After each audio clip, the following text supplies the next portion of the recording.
Bonjour chers internautes de IGFM.sn, nous avons le plaisir de recevoir aujourd'hui comme invité à votre émission 13 minutes. C'est Mohamed Moustapha Diagne, directeur de la formation et de la communication et porte-parole du ministère de l'Éducation nationale. Bonjour M. Diagne. Bonjour Arona, bonjour à tous les internautes de IGFM. C'est toujours un plaisir de te recevoir et discuter avec vous. Alors, M. Diagne, l'actualité, c'est un peu, on est en pleine vacances, donc qui dit vacances, dit validation des examens. Et alors, globalement, les résultats des examens cette année, comment les apprécier? Oui, les résultats, contrairement à certaines prévisions de catastrophistes, ont été très satisfaisants, puisque au bac, on a eu 45%, donc on n'est pas loin des 48% de 2020 et nous sommes très loin des 37% de 2019. Donc c'est un bond assez qualitatif que le bac a connu. Au BFM, on a eu 67%, donc là aussi largement au-dessus de la moyenne, et au CFE 62%. Ce qui veut dire que de façon très globale, malgré la présence du Covid, ou bien de la Covid-19, voilà, c'est selon. Donc, les résultats ont été très satisfaisants et certains, dès le premier tour, se sont empressés de dire oui, l'année dernière, ils avaient triché, etc. Voilà. Oui, même cette année aussi, je voulais, voilà. Cette année aussi, il y a eu par contre un cas extraordinaire de tricherie avec le gars de Durbel qui s'est déguisé. Oui, c'est ça. Vous savez, c'est les méthodes qui ont changé. Mais la tricherie, la fraude, les tentatives de fuiter les épreuves ont toujours prévalu dans ce système-là et dans tous les systèmes éducatifs du monde. L'essentiel, c'est de mettre un dispositif qui permette d'annihiler leurs tentatives et souvent nous avons réussi à les prendre. Maintenant, ça n'entame en rien la crédibilité de nos examens et de nos concours, puisque comme je l'ai indiqué, tous les résultats sont largement au-dessus de la moyenne, malgré donc les contingences induites par la Covid-19 et malgré aussi les nombreuses difficultés que notre système continue de vivre, notamment les classes pléthoriques, mais également l'absence de la présence d'abris provisoires encore dans le système et d'autres difficultés que je n'ai pas énumérées. Aujourd'hui, véritablement, le ministère de l'Éducation nationale est très satisfait et remercie et les enseignants et les personnels administratifs et d'encadrement, les IF, les IA, qui ont produit ces résultats-là. Voilà. Résultat très satisfaisant selon vous, même si à 47% quand même, c'est un peu en deçà de la moyenne pour le bac. Non, pour le bac, c'est vrai. Nous ne sommes pas encore satisfaits, puisque nous sommes encore en deçà de 50%. Ouais. Mais j'ai indiqué en 2019, qui est l'année de référence, on était à 37%. Ok, avec la Covid. 2020 est une année spéciale, mais 2021, on est à 45%, ce qui veut dire qu'en 2022, on pourra aller peut-être au-delà de 50%. Ok, c'est entre 2019 et 2021, vous avez fait un bond de 10%. C'est ça. Ok, de 37%. Et il faut malgré aussi la COVID et tout. Que le bac ne s'obtient pas en terminale.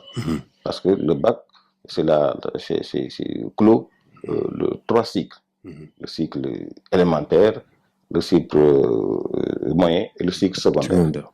Alors, malheureusement, ces résultats-là, il faut les comprendre dans les perturbations cycliques qui viennent entamer sérieusement donc le cycle, les différents cycles traversés par l'élève. Parce que rien que les grèves d'enseignants donc font perdre à l'élève une année. Ça tout le monde le sait. Sans compter aussi qu'il y a d'autres facteurs exogènes ou endogènes qui viennent donc perturber les performances que normalement nos élèves devraient faire. Alors, le résultat satisfaisant, peut-être c'est ça qui a amené le chef de l'État à décider cette année, pour la prochaine rentrée, d'habiller les élèves avec cette question de la tenue, des tenues scolaires évaluées à 30 milliards. Oui, ça, vous savez, ce n'est pas une nouveauté dans le monde. Dans un certain nombre de pays du monde, mais les États habillent leurs élèves. C'est pour annihiler, donc pour masquer les disparités sociales que les enfants peuvent manifester lorsque ils sont habillés par leurs parents. C'est pour créer en fait de la l'équité à l'école, pour mettre un peu comme à la Mecque, tout le monde sur le même pied d'égalité, on ne distingue pas les riches du pauvre. Voilà, c'est ça, c'est exactement ça. Maintenant, il y a une autre mesure que sous-tend cette décision, puisque de la même façon que le gouvernement doit s'occuper de l'école, c'est de cette même façon-là qu'on doit s'occuper du secteur de l'économie, et particulièrement des artisans qui ont été fortement impactés par la COVID-19.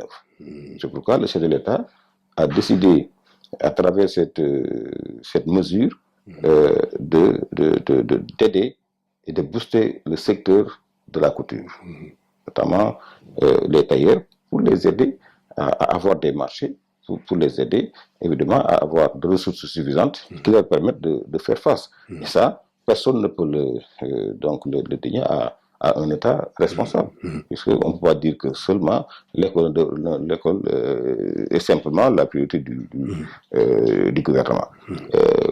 Maintenant, ce qui m'a déplu dans cela, les gens ont dit oui, écoutez, on aurait dû s'occuper des tables bancs. Il y a d'autres priorités, quoi.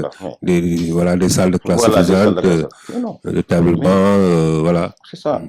Il y a déjà des programmes en cours. Par exemple, pour les abris provisoires, il y a le programme Zéro abri provisoire, qui depuis 3 ans est en train de construire à la place d'abri provisoire des classes physiques, des murs de clôture, des blocs d'hygiène et donc administratifs. Pour l'établement, il y a un programme d'urgence, parce que le ministère, le ministre Talla, est conscient que le problème aujourd'hui crucial du système, c'est l'établement. On a déjà commandé 200 à 300 000. On va en commander encore à quantité suffisante pour permettre aux écoles de faire face au déficit de tablement. Donc, indépendamment donc, de ce programme de tenue scolaire, des programmes sont déjà développés avant pour régler la question et des abris provisoires et donc des tenues scolaires. Donc, tout le reste, c'est de la spéculation ou d'activistes qui veulent simplement se faire voir. Alors, ces tenues scolaires, les marchés seront gérés par des tailleurs sénégalais. Il n'y aura pas de tenues qui nous viendront de l'extérieur pour avoir la garantie. Non, c'est ça l'objectif, c'est ça le but. On ne peut pas donner ce marché-là à des étrangers. Puisque, j'ai dit, c'est un secteur de l'artisanat sénégalais que le chef de l'État veut booster. Donc, il est clair que c'est des marchés qui vont exclusivement bénéficier aux tailleurs sénégalais. Ça, c'est clair. Maintenant, il faut que les tailleurs aussi se mettent aux normes pour pouvoir faire face aux commandes et correctement. Alors, et une autre question d'actualité, c'est cette histoire de recrutement de 50 enseignants attribués au ministre de l'Enseignement supérieur, Cheikh Oumar Anne, sur les 5000 enseignants recrutés. C'est ça. Oui, j'ai vu des captures WhatsApp où on remerciait le ministre de l'Enseignement supérieur. Mais ça, c'est simplement de la récupération politique de militants, peut-être de militants de Cheikh Omar. Cheikh Omar n'a jamais dit que lui, il a bénéficié de quotas. Personne n'a bénéficié de quotas. Ce recrutement-là, c'est fait sur la base de critères très précis, très concis que nous avons partagés avec l'ensemble des acteurs. Et toutes les vérifications ont été faites. Maintenant, on ne peut pas prendre les résultats d'une IF, l'IF de Podor, et l'attribuer à Cheikh Omar. De la même façon, moi, je suis responsable politique à Thiès. Oui, je pouvais demander à mes militants que tous les Thiessois qui sont recrutés, on dise que c'est Moustapha Diagne qui les a recrutés. Donc ça, vraiment, ce n'est pas des propos responsables. Encore qu'il faudrait faire très attention. Parce que certains syndicalistes devraient se garder de se lancer dans des affirmations tout à fait gratuites qu'ils ne pourraient jamais prouver. Parce que si aujourd'hui le ministère a décidé, ou Cheikh Omar même décide de rester en justice, ils ne pourront pas justifier leur déclaration. Donc, c'est pas parce qu'on veut faire du buzz ou bien parce que simplement on veut souvent occuper le devant de la scène qu'on doit se lancer dans des affirmations gratuites qui n'ont aucun fondement. Alors, c'est des affirmations qui n'ont aucun fondement, mais quand même, bon, dans l'opinion, hein, les gens pensent que peut-être c'est des pratiques qui ont toujours existé, peut-être qui sont revenues. Oui, en temps, oui. Oui. Vous savez, nous avons eu 152 000 candidatures. 152 000 Sénégalais ont candidaté sur la plateforme Siemens. Nous devions en choisir 5 000. Il y a certains qui disent qu'on devait être choisi, on a le diplôme professionnel. Oui, ils ont le diplôme professionnel, mais le diplôme professionnel n'est pas authentique. Donc, c'est de faux diplômes. À la limite, le ministère pourrait même les poursuivre pour faux et usage de faux. Ah oui, parce que lorsque vous présentez un CAP, ou bien un CAP, ou bien un KS, ou bien un KM, qui est faux, parce que nous connaissons, nous connaissons comment nous élaborons, comment nous faisons nos diplômes. Dès que nous voyons un diplôme qui est faux, on peut dire que ce diplôme-là, il est faux. Il n'est pas produit par la DISCO ou par la FACEF. Donc, il y a beaucoup de cas comme ça. Bon, nous avons préféré laisser tomber, mais on pourrait bien laisser agir. Donc, si tout Sénégalais ayant candidaté qui estime qu'il a été lésé et peut venir au ministère et déposer recours. Mais faire très attention au diplôme qu'il va déposer, parce que c'est un diplôme qui sera certainement vérifié. Voilà. Alors, peut-être avant la dernière question, le vaccin obligatoire ou recommandé aux enseignants avant la rentrée? Oui, nous avons développé une campagne de sensibilisation à l'endroit des collègues enseignants. Encore que souvent, il faut faire très attention aux syndicalistes, faire la différence entre certains syndicalistes et les enseignants. Ce n'est pas ce que tous les syndicalistes disent que les enseignants disent. La plupart, je vous dis, l'écrasante majorité des enseignants ne refusent pas le vaccin. Et la plupart d'entre eux beaucoup d'entre eux sont déjà vaccinés parce qu'ils sont conscients de la maladie et que pour le moment, seul le vaccin constitue un palliatif, un remède pour empêcher un citoyen d'être compté parmi les cas graves. Donc ça, les enseignants en sont parfaitement conscients. Maintenant, il y a des syndicalistes, bon, on les entend plus d'ailleurs, et qui dès le début, on formé des collectifs contre le vaccin, etc., et qu'on n'entend plus. Nous allons développer vraiment une campagne de sensibilisation pour demander aux collègues qui ne sont pas encore vaccinés d'aller se faire vacciner, parce qu'il va de leur santé, de la santé de leurs parents, mais aussi de leurs enfants. Donc, on ne peut pas jouer avec la vie des citoyens sénégalais. Si ça aurait été une maladie qui n'est pas contagieuse, il n'y a pas de problème. Donc, si quelqu'un décide de ne pas se protéger, c'est son problème.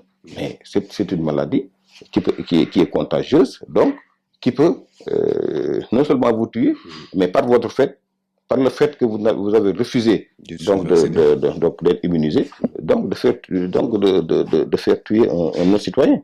Ça, personne n'a le droit. Personne n'a le droit de ne pas se